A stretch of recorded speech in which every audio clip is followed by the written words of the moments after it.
skeletons and shivers down your spine. Shrieking skulls will shock your soul, seal your doom tonight. Spooky, scary skeletons speak with such a screech. You'll shake and shudder in surprise when you hear these zombies shriek. You know what I wish I had right now? Smoke duds. What? Smoke duds, not milk duds? They're the faded cousins to the milk duds. We got smoke duds.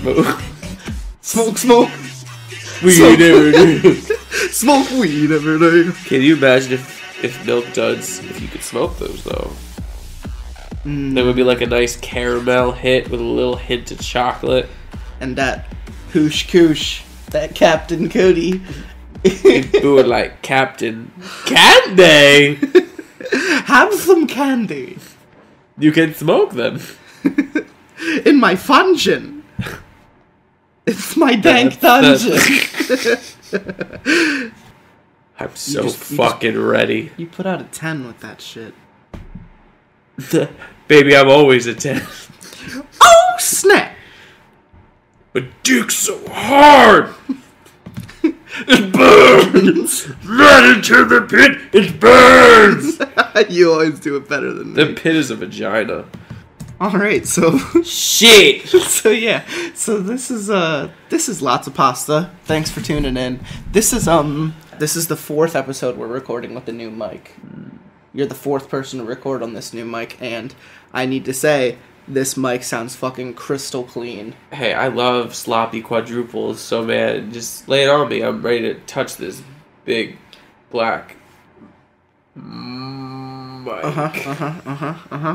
There was a point when I was slipping on the the wind buffer around the tip, like a condom. But I was like pinching it like foreskin, and I'm trying to put it over it, and I can't. So I just put like the one on top of something, and it just looked like a cock. And I was just like, shit. So if Frowns McBooHoo were here, I wouldn't have a mic anymore. If you can't use a regular size windbreaker, do you gotta get a Magnum XL windbreaker? No. No. This is Lotsa Pasta. This is the podcast where we read the spoopy pastas. Have you ever I'm here with my self-proclaimed best friend. It's true. Oh. I confirm it. I'm just... Frowns McBooHoo is here today, and I think this is... He pulled it from my asshole. This is your 7th episode. Oh, shit. You are leading the way, I believe. Really? Because I usually like to be in the rear. Boom! Nice. Precursor for Lotsa Pasta is grab you that glass slipper girl. Cinderella just slipped out from the evening ball, and she picks up her slipper. She fills it with some honest, some good hard day's bud. That those mouses founded under the floorboards. I'd like to meet a woman who has a bong that also acts as a shoe. That's my kind of woman. But she has to have a dick, too.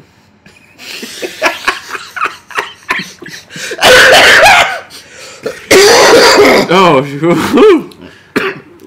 So, grab you that glass slippers and smoke it up.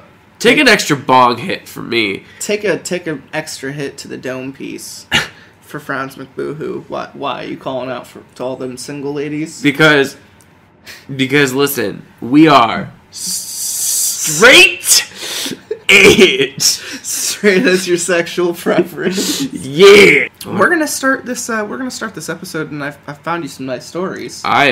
Listen, I am so fucking ready for these stories. How long have you spent looking for them for me?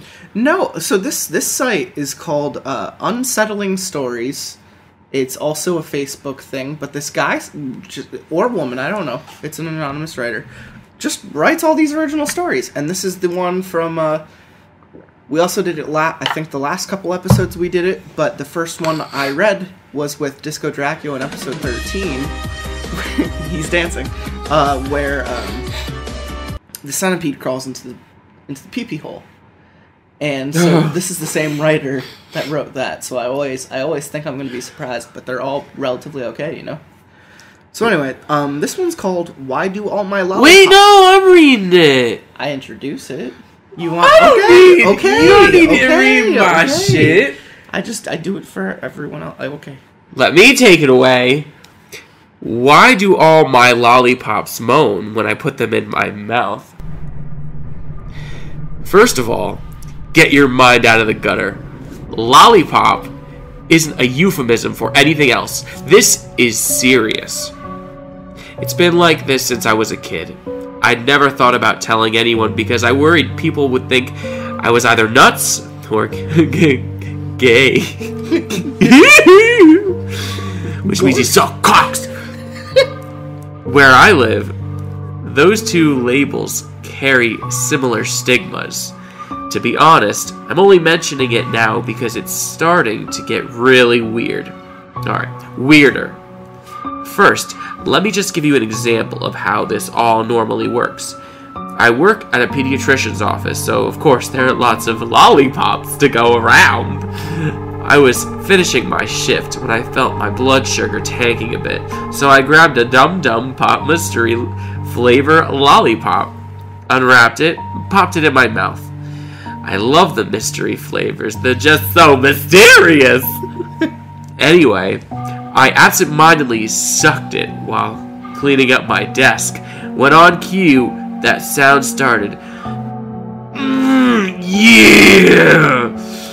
Oh, good heavens, don't stop! I'm the only one that can hear this, mind you. Shay was working right next to me and didn't notice a thing. Regardless, the voice persisted and grew in enthusiasm as I got closer to finishing it. As always, as the last bit of candy dissolved, I heard a grunt and a muffled, "Thank you." Then it was gone. That's not normal, right? It's possible this is all in my head, I freely admit it.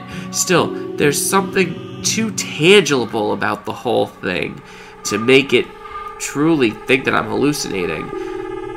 Then there was what happened yesterday. I was at work and we were leaving early because there was a snowstorm on the way. Shay was calling patients to reschedule their appointments while I billed the insurance companies for the patients we had earlier. The weatherman, Chuck Gerald, aka Dewey Doppler, was doing a live broadcast in front of his maps and showing the predicted snow accumulations. I watched and grabbed a cherry lollipop. I unwrapped it and put it in my mouth. The weatherman paused and his eyebrows arched for a second, but then he continued his forecast. I didn't think much of it. I manipulated the candy with my lips and tongue, and the familiar filled my skull. Dewey Doppler started to look bewildered and uncomfortable. He was walking strangely, but still going on with the broadcast. It was unusual. Dewey Doppler never messed up. He's a consummate professional. Something had to have been wrong. I studied Dewey and I sucked the lollipop. His face was getting red. The high-def image of his face showed beads of sweat appearing on his brow. A disturbing pang of realization struck me. With experimental deliberateness, I pulled the lollipop out of my mouth, then licked all around the circumference as I stared at the weatherman's face. The moaning in my mind grew vivid, and Dewey stumbled as he walked to the other side of the map. His hand was down by his waist as if he were covering something. I was fascinated. Don't stop, please. The words in my mind were insistent, and Dewey Doppler was standing with a slight hunch in his dick, but still smoldered on with the forecast. Or as I would like to say. Or Yeah, that too. yeah. It's to each his own. The doctor burst into the office, startling me out of my concentration. Without thinking, I bit down on the lollipop. A shrill, hysterical screech came from the television. Shay, the doctor, and I turned around toward the sound of pain and saw a wide patch of dark red blooming across the front of the weatherman's pants. He clutched his crotch and screamed. The video cut to commercial. "What the hell was that?" the doctor asked. I don't know! I stammered. Wow, that poor man! Shay sighed, went back to her phone. Oh, wow. I should have read that was a woman. The doctor went about his business, and Shay went to hers. I sat in my chair and tried to work, but the flavor of cherry in my mouth didn't taste so sweet anymore. And in my head, I still heard Dewey Doppler screaming. How'd you feel about that? I just want to know how close she got him to orgasm before she bit off his dick. Yes, wouldn't you like to know that? I mean, was it like 7/8 there? Was it like Professor Oak? You were close. You were close. He was. Couldn't quite get the wonderful. Wow. Yes. Oh shit, that was a good story though. I really enjoyed it. You know what? That person makes good stories. As someone who likes to also suck on things, I just trying to imagine having that much power. I mean, I could technically put anybody's dick in my mouth that I want through any type of. You're getting real close to me. It's like a Horcrux. God damn it. Except it's spelled WHORE. Yeah, it is. I think.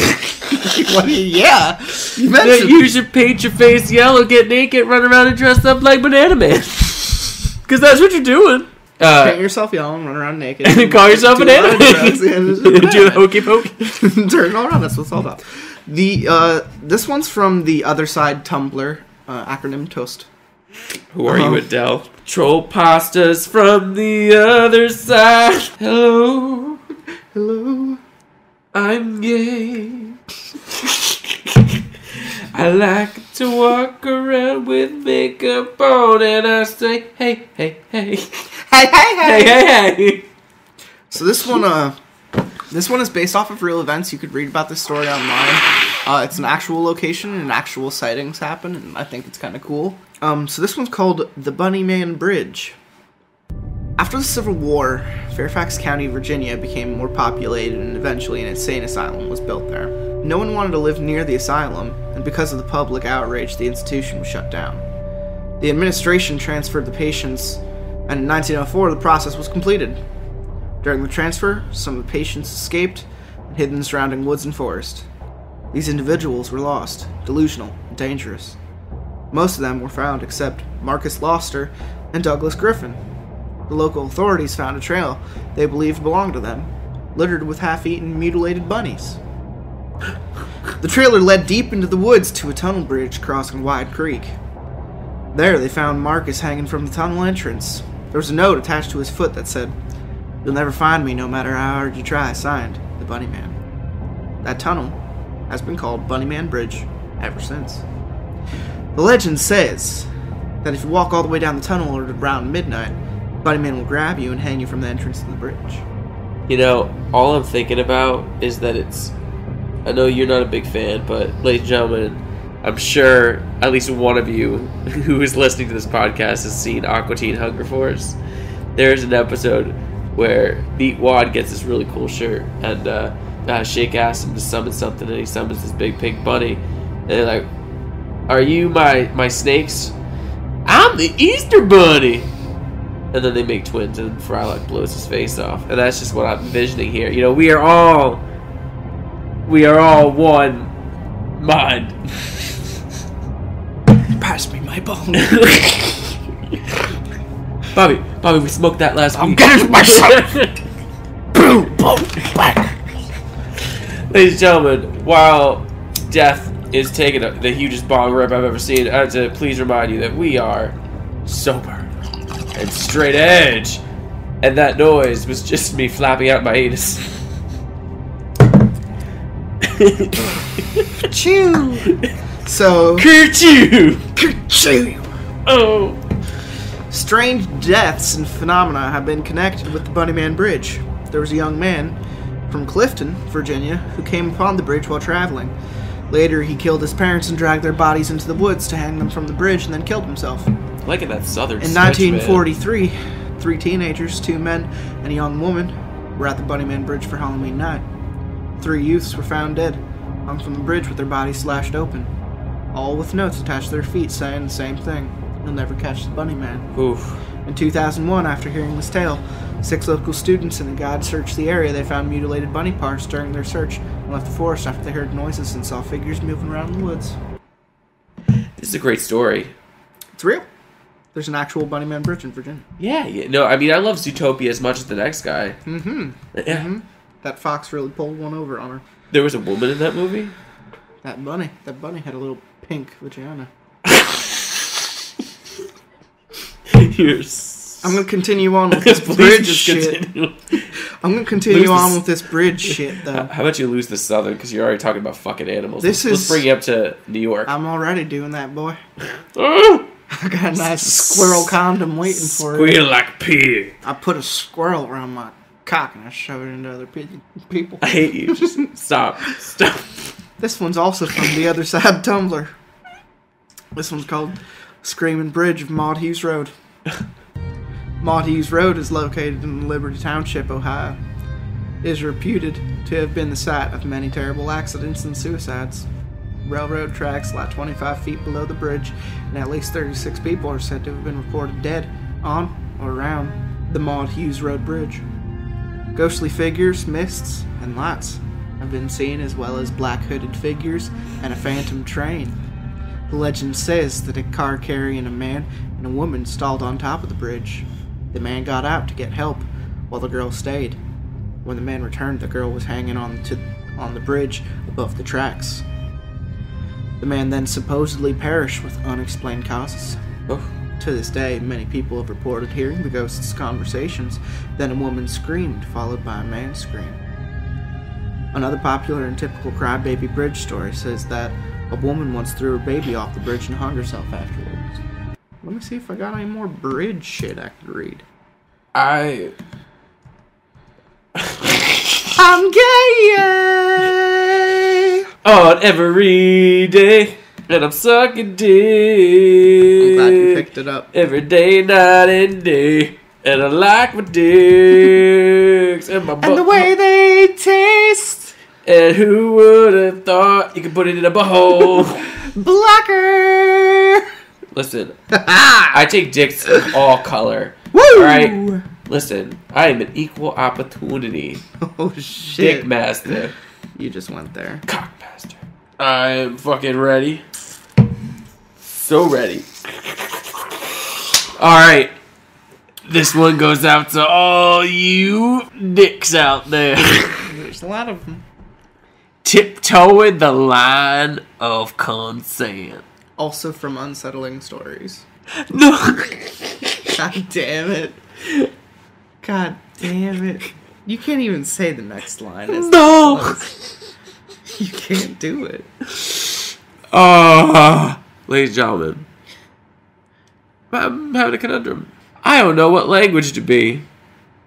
Let me rephrase that. Just read. I don't know what accent. Just read. I want. You know what? I don't want to be rushed. I gave you your speed all the time. Don't rush me. No. I insisted. Absolutely and unequivocally no. I studied his face. It looked like he was preparing to accept what I was saying, but somewhere in his eyes I saw what he had been hoping for. Something I barely wanted to admit. He had that whiskey dick. But nonetheless, what I wanted most of all, he understood that behind my protestations was a plea to be convinced. He opened his mouth and I studied his tongue. Yeah, I bet you did. It was pink like my vag, and firm. Large pink cunt. And firm like his cock, and marked with taste buds like my ass. I was gonna say like my cock. The sheen of saliva on the muscle was both inviting and repulsing. You got that cotton mouth there, man. Did I? I loved how it felt inside me. Oh, so muscle is just dick. Alright, I gotcha. I enjoyed the sensations it produced. but it left things behind. When he pulled away, I would feel the air on the wetness it deposited. It was cold, discomforting. So I just want to chime in. I'm sorry that I keep giving you these hypersexual stories that might make you uncomfortable. Guys, I'm gonna give you. We're gonna get real here for a second. Talking to some guy, right? Like having a nice time. Asked him if he likes boxers or briefs. Playing 20 questions. Would you believe that I said that? Because let me tell you what. Briefs. Let me tell you what. I have a nice booty. And I agreed with. Well, I didn't say that. I said I agreed with your opinion on briefs. Yeah, I said because you know I'm a runner, and my butt's getting better, and I said the briefs make my butt look good. Would you believe that he told me the conversation was getting hypersexual, and he felt uncomfortable? Uncomfortable. I used the word booty, ladies and gentlemen, and apparently I'm a hypersexual nympho. Yeah. But I am a hypersexual nympho, so it's all good. I met his mouth with mine and let his tongue slip between my lips, or vaginal lips. It brushed against my own, and I tasted his saliva. It's getting a little hot in here. Say it's 50 fucks darker in here. His mouth was still salty and slightly bitter from our earlier acts. Damn, her snatch is salty! Not altogether unpleasant, but still noteworthy. I assumed mine tasted similar. His tongue probed. I felt it rising. No! I murmured around his tongue despite my protestation. I gripped him and pulled him tighter against me. I knew he felt my arousal pressed against his belly button. Regardless, I wouldn't give him the satisfaction of consent until I was ready. I told you. I didn't care if he was ready to burst. You're reading some of your favorite fan fiction, right? So wait a minute. That woman had a penis and a... It's never been a woman. I've got a penis and a vagina! Did you know I have to open up my vagina and my penis falls out like it's a penis flytrap? Jesus Christ. It's a penis flytrap! You're so close to the fucking mic. You told me to lean into it! No, I'm directing it towards you. I don't appreciate it. Look at this shit. Can you play it, please? No. Play it. Stop. Play it. Play it! Dude. You fucking happy? You fucking happy that you heard it? I am stupendously happy. Where were we? I didn't care if he was ready. Oh shit! The story's not even over. No, you fucking cut your phone away. I still got a penis and a vagina. I pulled back and watched it twitch. I saw the subcutaneous veins throb and pulsate. Please, he mouthed. Please let it in. I studied him with practice. Did you pick this because I'm gay? Yeah. Oh, it's a good story. I'm glad you like it. I studied him with practiced dispassion, a look he recently claimed to despise. It makes me feel like you're going to pin me through and add me to your butterfly collection, he say. If only he knew how badly I hated butterflies. How badly I wanted to be the one who was pinned through. I still got a penis and a vagina. I grazed my fingernails over him, producing a gasp of ecstasy and anticipation. I wanted him to think it was the time. What time is it? Midnight? It's time. Dueling dicks. He turned me around and I craned my neck as he kissed my mouth from behind. I felt it pulsing against his belly and my lower back. Please! He muttered. That was a mutter. As he... Please! Ravaged. As he ravished my mouth with his big fat cock! Its tongue. Convince me! Because I breathed. Convince me. Convince me! God damn it, you're not having an asthma attack. His hands traveled over my body, touching and exploring and grasping and releasing. Hazy waves of undulating pleasure coursed through me, first starting at the locations of his manipulations, then spreading until my entire body hummed with eccentric pleasure and excitement. The pressure of it against my lower back was intoxicating, and I found myself gyrating against him. "Please!" he whimpered, and I felt and smelled the hot tears leaking from his eyes as we kissed. "Ah! Ah!" whispered, drawing out every single word. "Won't it inside me?" That was all it took. I felt a rush of pressure as the throbbing sensation pushed up against his belly, through his chest, into his neck, and finally into his mouth. There was a slight tickle against my teeth and gums, then it poured itself down my throat. I went limp as it filled me.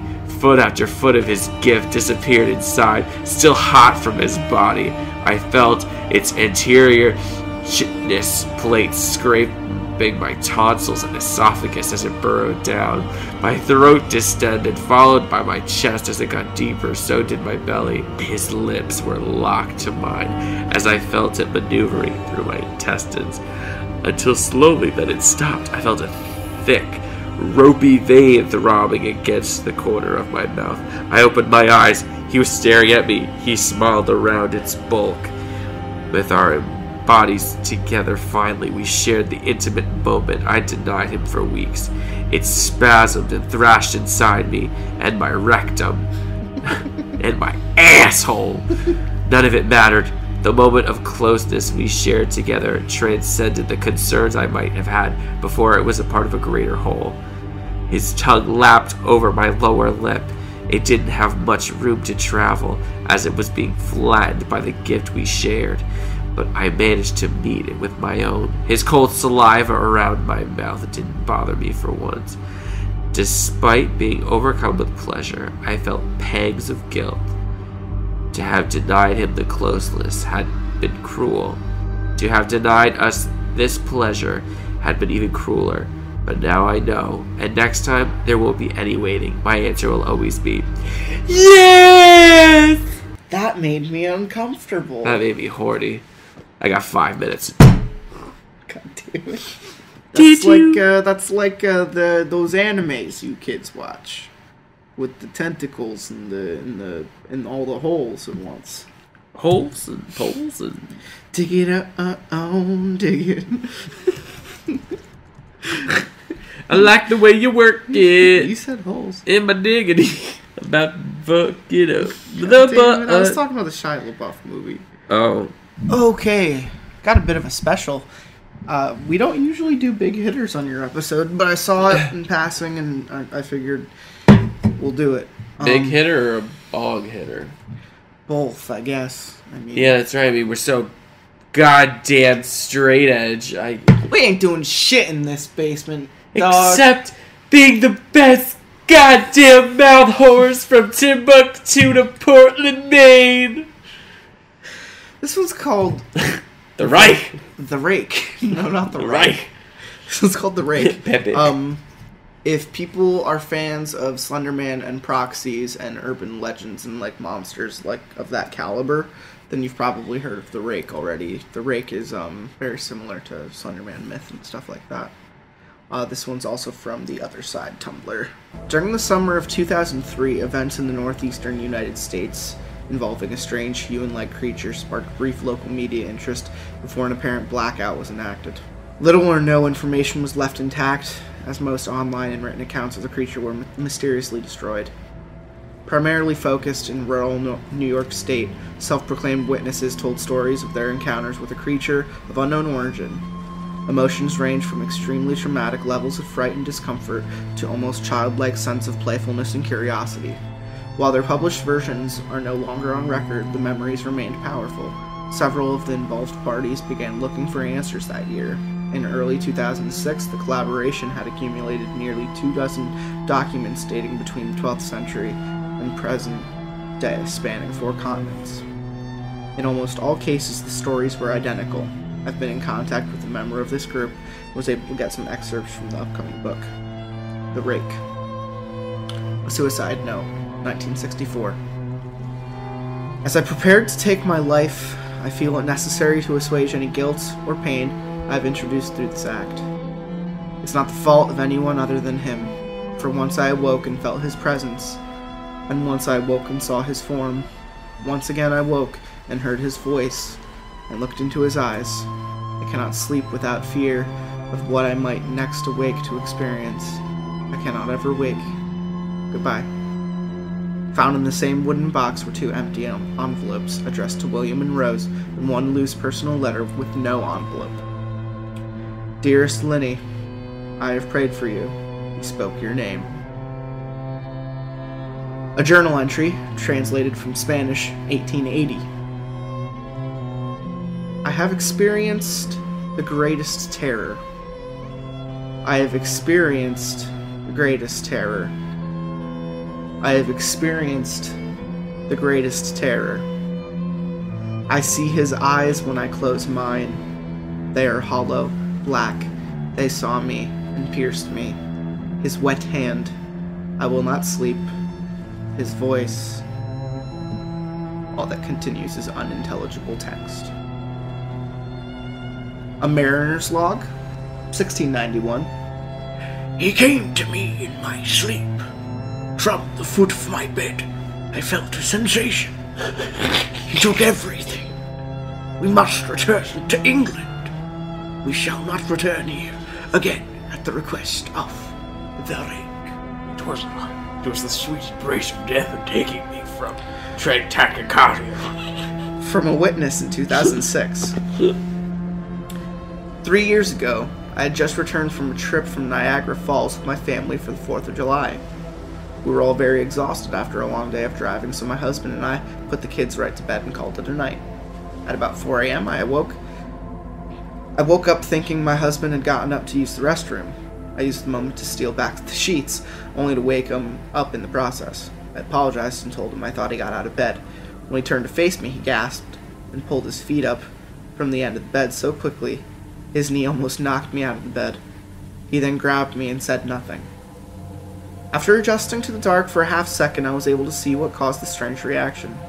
At the foot of the bed, sitting and facing away from us, there was what appeared to be a naked man, or a large hairless dog of some sort. Its body position was disturbing and unnatural, as if it had been hit by a car or something. For some reason I was not instantly frightened by it, but more concerned as to its condition. At this point, I was somewhat under the assumption that we were supposed to help him. My husband was peering over his arm and knee tucked into the fetal position, occasionally glancing at me before returning to the creature. In a flurry of motion, the creature scrambled around the side of the bed and then crawled quickly, in a flailing sort of motion, right along the bed until it was less than a foot from my husband's face. The creature was completely silent for about 30 seconds, or probably closer to 5. It just seemed like a while, just looking at my husband. The creature then placed its hand on his knee and ran into the hallway leading to the kids' room. I screamed and ran for the light switch, planning to stop him before he hurt my children. When I got to the hallway, the light from the bedroom was enough to see it crouching and hunched about 20 feet away. He turned around and looked directly at me, covered in blood. I flipped the switch on the wall and saw my daughter Clara. The creature ran down the stairs while my husband and I rushed to help our daughter. She was very badly injured and spoke only once more in her short life. She said, "He is the Rake." He's the Rake. He is the Rake. The Rake. My husband drove his car into a lake that night while rushing our daughter to the hospital. What if Her she daughter woke to up the in the ho- back seat? It was like, While rushing our daughter to the hospital, he did not survive. what if, you know why? It's because she woke up in the back seat and was like, The brakes. Back it up, back it up, back it up, back it up. but he was too late. Being a small town, news got around pretty quickly. The police were helpful at first, and the local newspaper took a lot of interest as well. However, the story was never published, and local television news never followed it up either. For several months, My son Justin and I stayed in a hotel near my parents' house.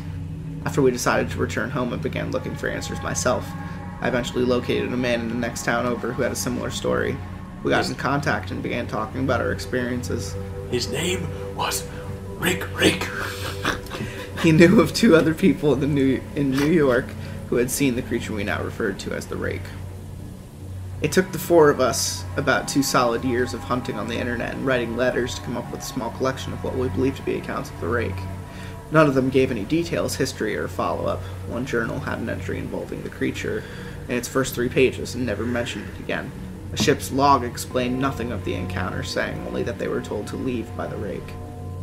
That was the last entry in the log.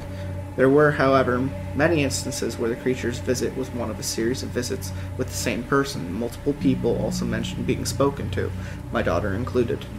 This led us to wonder if the Rake had visited any of us before our last encounter. I set up a digital recorder near my bed and left it running all night, every night, for 2 weeks.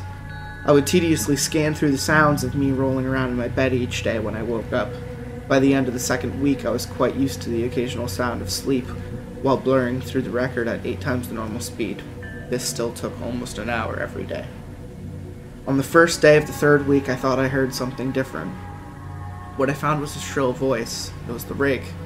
I can't listen to it long enough to even know how to begin to describe it.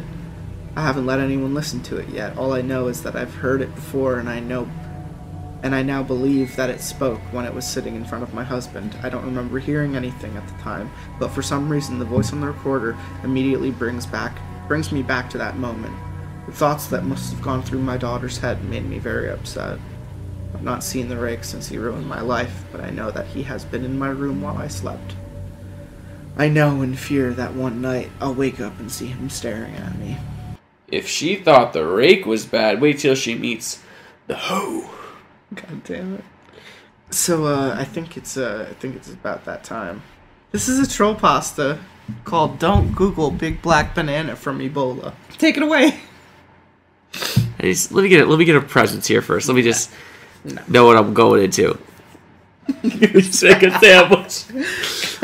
We take meat, we take them, and we slide them together like a deck Like of a cards. big old peanut butter banana. Deck of cards, and then we eat them like a big fucking sandwich. Alright, this story is called Don't Google Big Black Banana from Ebola. Everyone knows about that famous search engine Google, right? Well, there's a dark secret they don't want anyone to know. You may have heard about the dead bodies, rape victims, and other things found on Google Street View. Found on Google Street View. But what I found today was truly disturbing. It makes shudder with fear just thinking about it. When one of my friends emailed me a mysterious message, I didn't question it. He was probably hacked or got one of those annoying viruses. Hi, my name. Long time no see. We should catch up some whatever you do. Do not Google Big Black Banana from Ebola. Thanks, yours truly, my friend's email address. Now normally I pay no mind to these spam messages, but I was feeling pretty adventurous today. So I opened up Google Chrome, got to my homepage, which is Google, if you haven't guessed, and typed in Big Black Ebola from me banana. Yep, that's what he types. Keep going. You got it. Into the search bar and hit enter. My blood was boiling for some freaky. I was anticipating it and nothing. Nothing! Well, nothing eye-catching anyway. So I went to Google Images, just random images like usual. I was getting bored, ready to click away, when suddenly I saw a map icon blinking. I clicked on it, and to my surprise, there was a location called Big Black Banana. I bet you want to go there. I want to live there. Now this should have been a red flag, but I didn't question it at the time. I clicked the street view, and what I saw next fills me with fear to hear. It's been 3 hours. Dead bodies everywhere. All the bodies seemed to be covered in diarrhea. It was disgusting enough, but the date slider really got me. The date this photo was taken of the area was today. There was all kinds of dead people, all ethnicities, men, women, even children. I was panicking at this point. I quickly closed the window and tried to relax. I took some deep breaths. That's when I heard it, a crashing sound from what I could only guess was my kitchen. I went downstairs to check, and when I got to the kitchen, there was only one thing left on the counter, a banana. It looked normal enough, yellow peel, but when I peeled it, I noticed it wasn't just any banana. It was black and darkened, like those patches you find on normal bananas, but all over it. Curious and startled, I instinctively took a bite out of it. I then proceeded to call the police and report a break-in. After dialing 911, I began to choke on the banana. I dropped the phone. Then I noticed it. My skin had started to darken, and I looked just like the flesh of the banana. The fluid started oozing out of me, and I started having diarrhea. All while still choking on the banana. I dropped the peel on the ground in agonizing pain. I slipped on the peel. Did I really just eat the whole thing? In that amount of time? Impossible. I would have remembered taking more than a bite. The phone was on the ground. The operator had hung up. They probably thought I was just a silly prank call or something. Then I drove to the hospital. They had me examined, but by the time I got there, I was already feeling a lot better. My skin was normal. My breath didn't even smell like bananas. Then the diarrhea mysteriously disappeared. When I told them what happened, they recommended me a psychiatrist. I was pretty frustrated at that point and decided to go home. When I got home, the peel was gone. I'm not crazy. I know this happened. I can't imagine what would have happened if I ate the peel too. So whatever you do, please don't Google Big Black Banana from Ebola. I'm like Elmer Fudd's like adopted second child. You went full retard on that one. Listen, I went full Elmer Fudd. There's a difference. No, you went full retard. You sounded exactly like the guy from the recording of the book 11/22/63. A part of me feels like I could sound like Satan from Neo and Satan. Alright, so I'm gonna read this one's called It. It's also a troll pasta. It's a big black dick.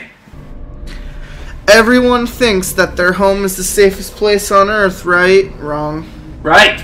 Wrong. Right. Wrong. Right. Wrong. Wrong. Sad. Wrong. Sad. Hit. I thought the same thing. None of that ghost bullshit will ever happen in my house. I was wrong. This fucking thing has been following me around my home for days, if not weeks now. But I feel like I'm going too fast. Let's start at the beginning. I was home alone about a week ago, just doing the casual, watching TV, playing video games, and watching Fail Army on YouTube. I'm used to being home alone since my parents work a lot, but for some reason, it felt different to me. Since I have a dog, I needed to let him pee every 4 hours or so, so around 8 p.m., I decided it was time to let him out. When I came back, I saw two eyes looking at me from the windows from my room. Thinking it was my cat, I just shrugged it off. When I came inside, I saw that my cat was lying on the couch. I was disturbed by this, but I assumed it was just my imagination. My parents told me they would be back around 2 a.m. Since it was a Friday night, I decided to stay up until they would come home. It was only about 9 p.m. when I got bored, so I texted a few of my friends if they wanted to come over and hang out, but all of them were busy or in a club, so I had to entertain myself. Just as I put my phone down, I heard a weird noise coming from upstairs.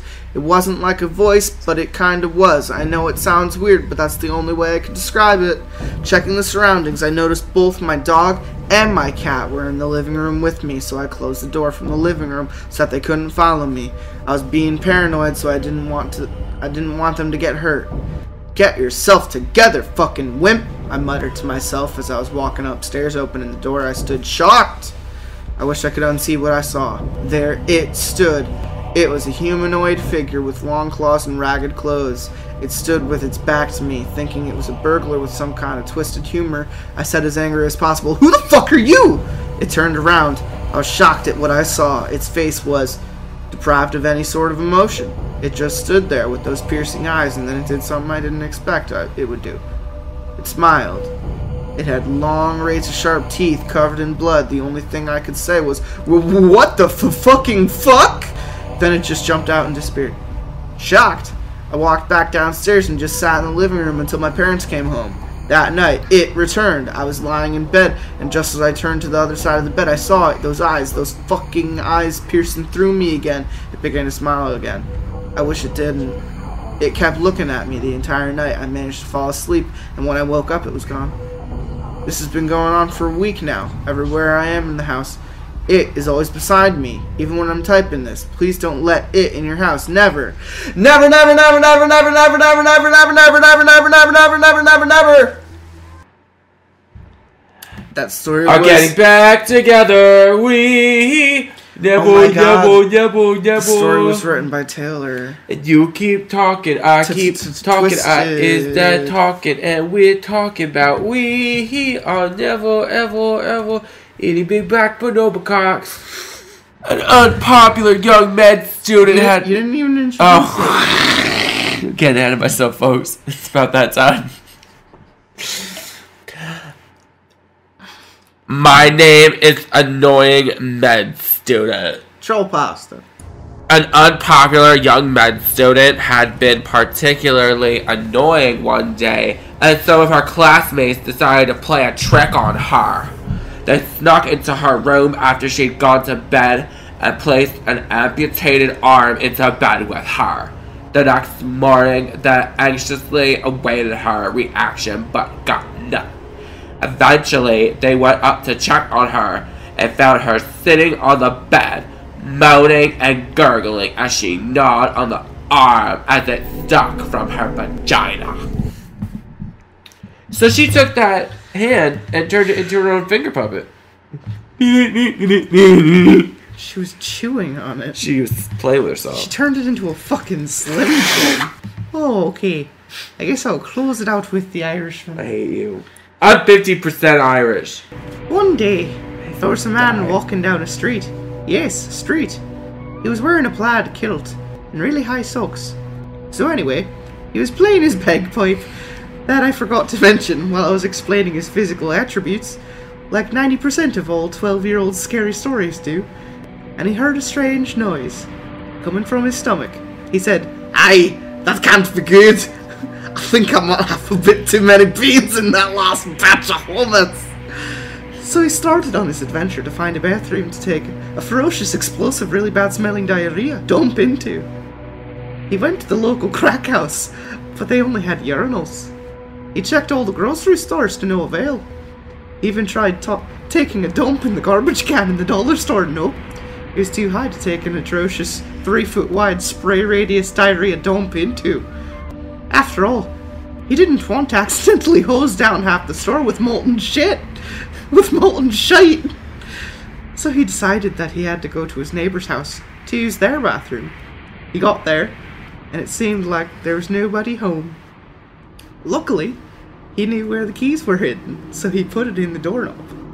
But since he was on the verge of bottoming out, he accidentally broke the key off the lock. At this point, he was desperate for a toilet to take a big stinky shit into. He had to use a garbage can to get up to the second-story window. He climbed into the window and realized in horror that somebody was asleep in the bed in front of him. He decided that since he already caused enough damage, he would just wake up the person to ask them where the bathroom was. He tapped him on the shoulder and realized it was a young African-American girl. She screamed, and it scared the Irishman so badly that he let loose a waterfall of stinky, mostly brown diarrhea in his undies. The Irishman saw a young African-American man running towards him from the hallway, so he quickly ran to the bathroom to take off his undies and flush them. When he realized that the young boy meant business, the Irishman decided it was too late and quickly jumped back out of the window, where he entered. The next day, on the local news, he saw the face of the young man. He was saying, Hide your kids, hide your wife, and hide your husband, because they're raping everybody in here. Mr. Death, I'm not a sentimental man, and I don't know much about words. What I do know is asses and titties and asses. Oh, I miss them. I miss them wee old asses. The titties and the titty songs. Oh, titty boy. The pipes are golden. The crack pipes be calling. Oh, so this was Lots of Pasta. We've read a lot of stories about things happening in bedrooms. And a lot of shit. A lot of sex. Lots of sex. It was weird. Very hyper-sexual It's episode. making me uncomfortable. I've got a thumb up my ass and I'm ready to play. God damn, look, I don't know what you're playing over there. It sure ain't my Pokemon trading card game. So anyway, is there anything you'd like to add before we end this shanty? Guys, thanks for bringing me back. Thank them. Don't thank me. Death kept me locked up in his basement, and he kind of kept me. If that were the case, you'd be on every episode. No, he would get me really high, but refuse to feed me. Oh, I did that. And then listen, homies before homies, because listen, when I want some sugar and I'm trying to watch my weight and I don't buy any, but regret it later, you should be there, fish in hand. So anyway, what's the show called? Which one? This is the one we're on. What's the show? Oh, this is episode 20. No, but what is the name? Oh, Lots of Pasta. Have you ever thought about calling it Pazza Lotsa? Yo, maybe. Maybe Pasta's Lotsas. Pasta Lotsa. I only like my pastas if they lot. Oh my god, I'm getting fucking Nam flashbacks to episode 1. I was gonna say, you just repeated. I only like my pastas if they last us. And I only like my bakes if they mossy. God damn, no, we're ending the and episode. I don't like the episode. And I only like my means if they dank. And I only like my weed if it stink. Meme machine. Meme machine. I'm a motherfucking meme machine.